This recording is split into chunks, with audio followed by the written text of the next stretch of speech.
hidden file, a dark web nightmare. Tommy Reeves had always been a seeker, not of truth or meaning necessarily, though he liked to say otherwise, but of thrills, mystery, and the unknown. He wasn't into sports, parties, or school gossip.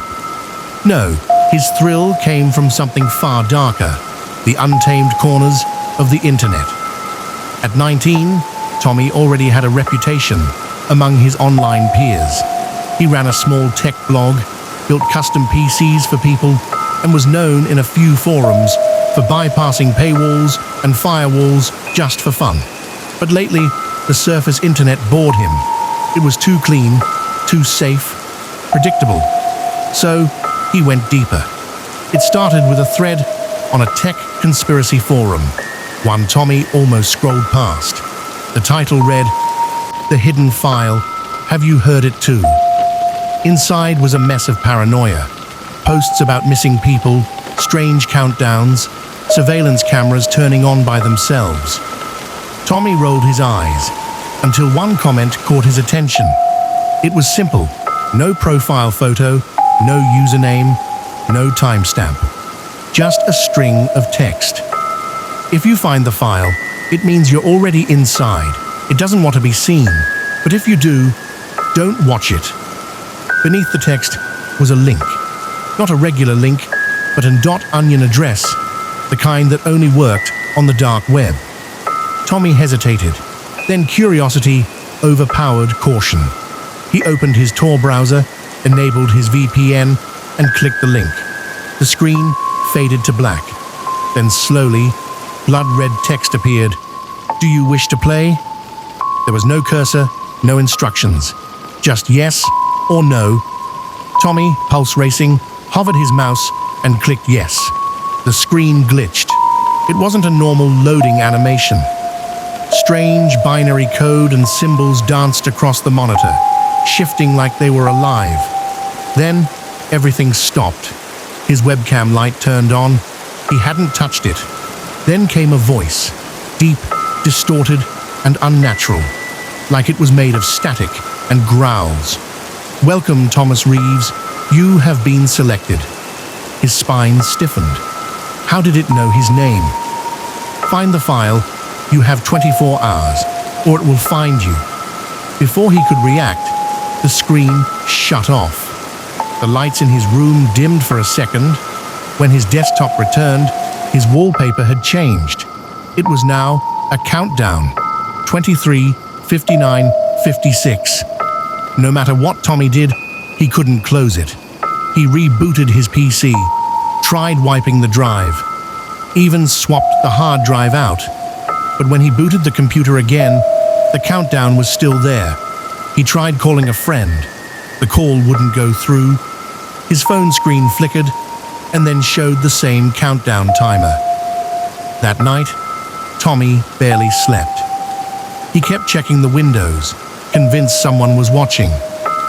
Around 2:47 a.m., he saw a tall, humanoid figure standing across the street. Just standing, not moving, its head tilted slightly toward his window. He blinked. It was gone. The next day, Tommy went to the police. He told them everything. The website, the countdown, the figure. They didn't laugh at first.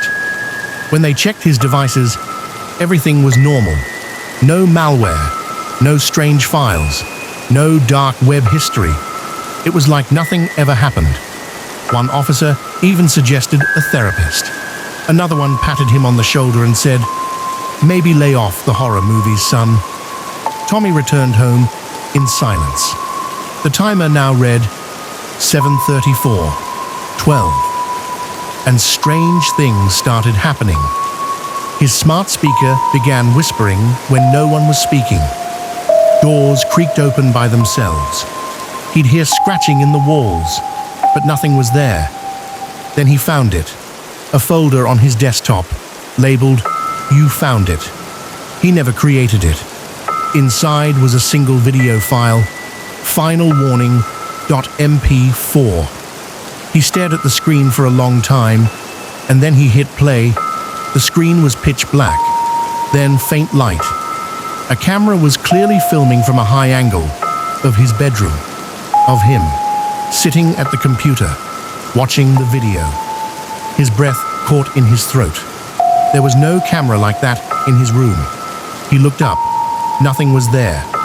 Then came the voice again. Curiosity is your gift and your curse. Suddenly the screen blinked and showed a split-second frame. A room, dark and moldy. Chains hanging from the ceiling. A figure crouched in a corner. It looked human, but its face was wrong, like it had been digitally erased and smeared. The video ended. The screen went black. All the lights in the house flickered and went out. The next morning, Tommy's mom reported him missing. His bed was untouched. The house was quiet. His phone, his computer, his hard drives, all gone. The police searched for weeks. Nothing. The only clue was a sticky note on his desk. You're next. His disappearance made local news briefly. Some called it a runaway case. Others whispered about the dark web curse. But online, especially in that same conspiracy forum, people knew better. One user claimed Tommy had messaged them just hours before he vanished. The message read, "It's not just a file, it's a door. Don't open it." To this day, no one knows what the hidden file really is or where it came from. But sometimes, late at night, people say they see a new .onion link floating through forums. No profile, no timestamp, just a challenge. Do you wish to play? And if you're unlucky enough to click it, you might just disappear too.